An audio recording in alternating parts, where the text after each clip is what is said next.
Gente, eu tô começando esse vídeo no barco. É por isso que a imagem não tá tão boa, porque o vidro tá sujo. Eu tô sozinha no barco porque eu fiz o grande favor para mim mesma de pegar o barco sozinha. Sozinha não, o barco errado. Vou contar isso pra vocês. Oi, gente, pra quem não me conhece, eu me chamo Alda, sou uma cearense que mora na Noruega e vive se perdendo. Gente, deixa eu contar pra vocês. Às vezes parece que nada vai dar certo. Às vezes eu tenho essa impressão. Tipo assim, vou dar um exemplo de hoje. Eu tava na cidade do meu noivo e eu tinha que ir pra Berga pra resolver algumas coisas. Eu ia pegar o barco de 2 horas da tarde. Aí eu fui fazer algumas coisas com ele e quando a gente olhou pro relógio, já era 2h04. Então era impossível eu conseguir chegar no porto a tempo. Aí não, então tá certo, eu pego o próximo barco. O próximo barco era de 4h20. Aí o barco de 4h20 não deu certo, porque assim que eu desci do ônibus, tinha um barco parado e ele já estava praticamente saindo. Aí eu pensei, é meu barco. Eu corri para pegar o barco. Quando eu cheguei, que eu entrei, sentei e fui olhar no celular, eram 4 horas. Eu peguei o barco errado. Aí eu tô no canto errado, na ilha errada. E eu vou ter que voltar pra minha ilha, a ilha do meu noivo. E eu decidi que eu não vou pra Berga. Tipo assim, já é a segunda coisa que acontece hoje que me impede de ir pra Berga. E eu não vou contra as coisas de Deus, né? Se Deus não quer que eu vá pra Berga, não vou pra Berga. Mas o vídeo de hoje é basicamente também sobre isso, que às vezes a gente faz um plano e você acredita no que você quiser, se é Deus, se é o universo, se só é coincidência. Eu prefiro acreditar que é um pouquinho de cada coisa. Vamos lá. Ai, gente, o barco tá tremendo. Eu não sei se vocês vão ficar tremendo também. Deixa eu ver. Ó, tá tremendo. Ai, que uó. Só que eu queria conversar com vocês. Deixa eu botar vocês no chão pra ver se treme. Ai, gente, eu coloquei vocês no chão aqui no tripé. Daqui a pouco vai encher de gente. Eu sou uma blogueira envergonhada. Mas vamos lá. Eu coloquei umas coisas aqui nos bancos ao lado, que é pra ninguém sentar do meu lado. Mas continuando, o que eu ia conversar com vocês, né? É que às vezes a gente faz uns planos e aí a vida vem e faz outros pra gente que era o que a gente não esperava. Gente, esse mês de julho foi um mês eu não sei se pra vocês foi a mesma coisa, mas pelo menos pra mim foi um mês que parece que eu vivi 3 meses em um mês, de muitas coisas boas e muitas coisas ruins. Vocês já viram, né, nos vídeos anteriores, eu fui pedida em noivado, em casamento. Isso com certeza foi a maior alegria do mês de julho. A sobrinha do Espen nasceu, que também é uma grande alegria. Mas em julho eu também fiquei sabendo que eu vou ter que sair, vou ter que entregar o meu apartamento em Fortaleza. E aí entra a questão do apego emocional, de tudo. Vou explicar pra vocês. Quando eu saí de Fortaleza, em dezembro, eu tinha um apartamento alugado no meu nome, que moravam eu e mais 3 meninas, e nós dividíamos esse apartamento. E, gente, eu tinha um grande apego material por esse apartamento, apesar de ele não ser meu, né, ser alugado, mas eu tinha um grande apego material porque foi meu primeiro imóvel alugado. Foi um imóvel que eu demorei muito para encontrar, porque eu passei um período, assim, praticamente de um ano procurando locais para morar em Fortaleza. Ou os locais eram insalubres ao ponto de não ter nenhuma janela, ou eram cantos que, tipo assim, não ia caber nenhuma cama de casal. Então, assim, foi muito, muito difícil eu achar um canto que coubesse no meu bolso, que fosse uma localização boa, enfim. E aí foi quando eu resolvi alugar esse apartamento, que é um apartamento grande, muito espaçoso, num bairro nobre de Fortaleza. E eu vi que, obviamente, eu sozinha, eu não ia conseguir pagar o apartamento. Mas era um apartamento de 4 quartos, então eu divido com outras meninas e não tem problema. Tiveram alguns problemas de convivência? Tiveram. Porque, infelizmente, não é todo mundo que sabe viver em comunidade. Cheguei a essa conclusão na minha vida. Mas, na grande maioria das vezes, deu tudo certo, né? Tipo, não tive tantos problemas assim. Mas algumas coisas me irritaram durante esses praticamente 2 anos de contrato. Enfim, Aí, gente, quando eu vim pra Noruega, eu vim primeiro com visto de turista, porque eu vim primeiro para conhecer o Espen. Para quem não sabe, eu conheci o meu noivo através de aplicativo de paquera, né? Através do Tinder. E a gente passou um ano conversando e eu não ia entregar meu apartamento, porque primeiro eu só ia vir para cá para passar 3 meses. Eram esses os planos. E eu já tinha em mente o meu plano B, que seria o quê? Se eu não gostar do Espen, né, se não der certo entre a gente, eu não vou voltar para o Brasil, eu vou para algum país, ou França, ou Inglaterra. Eu pensava nesses 3 países. França, porque eu sei falar francês, e lá eles têm um programa de au pair que vai até 35 anos. Então, a França era um local que eu planejava ir. Eu pensava em Inglaterra e eu pensava em Irlanda. Então, assim, eu tinha na minha cabeça que eu não ia voltar para o Brasil. Mas tudo isso era muito incerto. Eu não tinha certeza, entendeu? Então, eu queria ter certeza das coisas para só então entregar o meu apartamento. E o meu contrato, ele ia até dezembro desse ano. E aí as coisas aconteceram aqui na Noruega. O Espen gostou de mim, eu gostei dele. A gente tá num momento muito legal do relacionamento, ao ponto que ele me pediu em casamento. E aí eu me casando com ele, eu realmente começo a criar raízes aqui na Noruega. Então os meus planos era de que eu iria entregar um apartamento em dezembro, que é quando o meu contrato realmente terminava. E nesse período que eu estava fora, eu alugava apartamento pelo Airbnb, mas eu não alugava o apartamento todo. Eu alugava somente o meu quarto, porque eu pagava uma parte do aluguel e o aluguel eu pagava através do Airbnb. E eu vou falar pra vocês, eu até tentei colocar uma moradora fixa em janeiro, porque o meu plano era realmente ter uma moradora no meu lugar, já que eu não estaria lá. Sendo, gente, que no primeiro mês eu já tive problema com essa moradora. Pense, pera ainda. Comprar vocês pra fazer isso. A gente todo mundo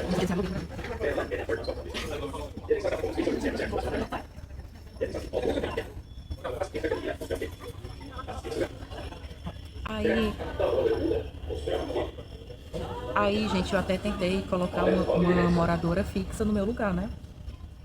Em janeiro.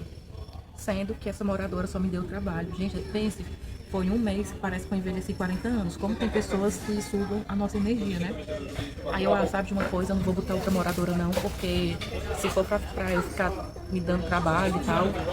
E, gente, eu não ganhava nada financeiramente alugando pra outra moradora, sabe? E essa quando eu decidi botar no Airbnb. E no Airbnb eu conseguia tirar a minha parte do aluguel e ainda sobrava alguma coisinha. Então eu conseguia, digamos que ter uma renda extra só no meu quarto, eu alugava só o meu quarto. Mas a pessoa podia ter acesso ao apartamento todo, né? Tipo, ela tinha acesso ao apartamento todo. A cozinha, a lavanderia e tudo mais. E aí, gente, quando foi agora nesse mês de julho, mês de férias, as minhas 2 moradoras, elas são do interior e elas passaram o julho todo fora. E aí eu criei um anúncio, não só do meu quarto, mas também do apartamento inteiro.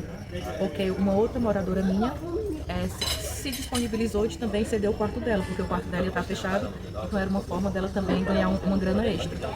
Então eu aluguei o apartamento todo no Airbnb. Gente, eu sei que tem no contrato que não pode sublocar e tudo mais, sendo que assim, eu estava sublocando de uma forma temporária, né? E era só um mês, porque afinal de contas o apartamento ia estar fechado no mês de julho. E aí tudo bem, o mês de julho foi muito bom, eu tive hóspedes o mês inteiro, todos os meus hóspedes foram de hospedagens longas, né, de 10 dias, e ok. Aí quando foi agora, no final na metade do mês de julho, o proprietário pediu o apartamento de volta.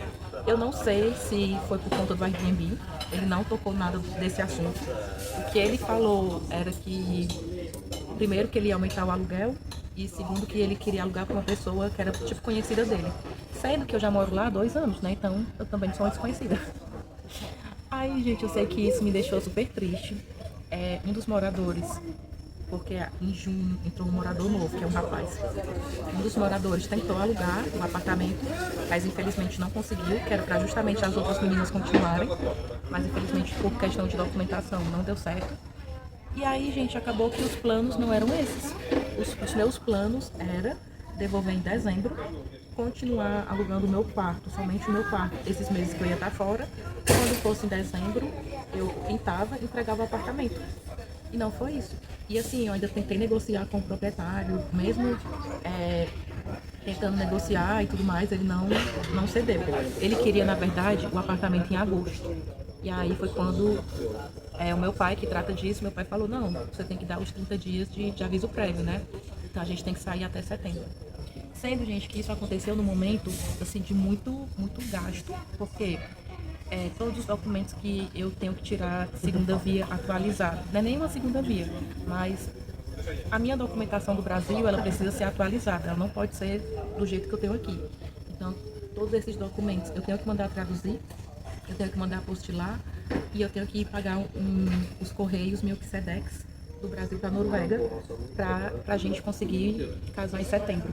E por que tem que casar em setembro? Porque o meu visto só vai até outubro. E é questão de visto mesmo, gente. E aí a gente está tendo esse gasto super alto com documentação, com tradução, com correios. Só para vocês terem uma noção, eu mandei a minha certidão de nascimento para a minha tradutora, que eu encontrei em São Paulo, porque não pode ser qualquer tradutora. Tem que ser uma tradutora juramentada e a minha documentação tem que ser apostilada. Então não é qualquer tradutora que apostila. Então assim, tem que ser algo muito específico, sabe? Então só essa documentação de Fortaleza para São Paulo, eu paguei R$100 no Sedex, só para mandar um pedaço de papel, que é a minha certidão de nascimento atualizada, né? E aí eu tô tendo esses gastos. Por um lado são gastos bons, porque é o gasto do meu casamento. Se eu não fosse gastar com isso, eu ia ter que gastar para voltar pro Brasil, então. Mas eu não esperava ter esse gasto agora com o meu apartamento. E, sinceramente, isso me pegou de muita surpresa, sabe? No momento que eu não estou trabalhando, eu não posso trabalhar aqui na Noruega, que me deixa muito triste, porque, inclusive, apareceu uma vaga de emprego que eu me encaixava totalmente no perfil, porque era uma vaga que é na minha área de turismo. É uma agência de turismo que tem em Bergen e que faz passeios, que faz guias, faz passeios, né, para brasileiros. E eles queriam uma guia que falasse português e inglês, mas principalmente português. E o trabalho seria só de 2 horas por dia, e também pagaria, digamos que por diária. E aí, gente, na hora que eu vi a vaga, eu fiquei com muita vontade, porque, tipo assim, é o meu perfil. Eu, moro perto de Bergen, eu falo português e inglês, ia ser tudo que eu tava precisando. E só para vocês verem, se eu conseguisse essa vaga, se eu conseguisse aplicar para trabalhar nisso, com uma semana eu conseguiria não ter preocupações com o meu apartamento no Brasil, sabe? Tipo, em relação à reforma, para devolver o apartamento e tudo mais. Sendo que eu não posso, meu visto não permite. E aqui na Noruega, infelizmente, não é como em alguns países, do tipo Estados Unidos, enfim, alguns países que você consegue trabalhar meio que legalmente. Isso não acontece aqui. E eu não posso aplicar para essa vaga. Aí eu fico, sabe, eu tava achando a solução do meu problema, que era, tipo, ter mais dinheiro, mas ao mesmo tempo não posso. Aí, enfim, o Espen, por enquanto, também tá sem trabalhar. E aí, tipo assim, tudo tá acontecendo de uma forma que não era o esperado. Mas eu fico pensando assim, tentando ver o lado bom das coisas. O lado bom que eu tô tentando ver é que eu entregando meu apartamento, eu vou fechar meu ciclo de coisas que eu tenho no Brasil. É claro que eu tenho minha família, mas eu digo de coisas, de negócios mesmo, né, de coisas materiais. Eu não sei se eu ainda vou vender as poucas coisas que eu tenho do apartamento, porque eu tenho poucas coisas.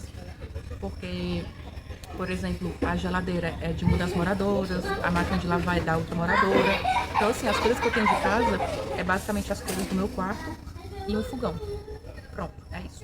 Então, ao mesmo tempo que eu penso, eu vou vender tudo e, tipo assim, eu não vou ter nada material no Brasil.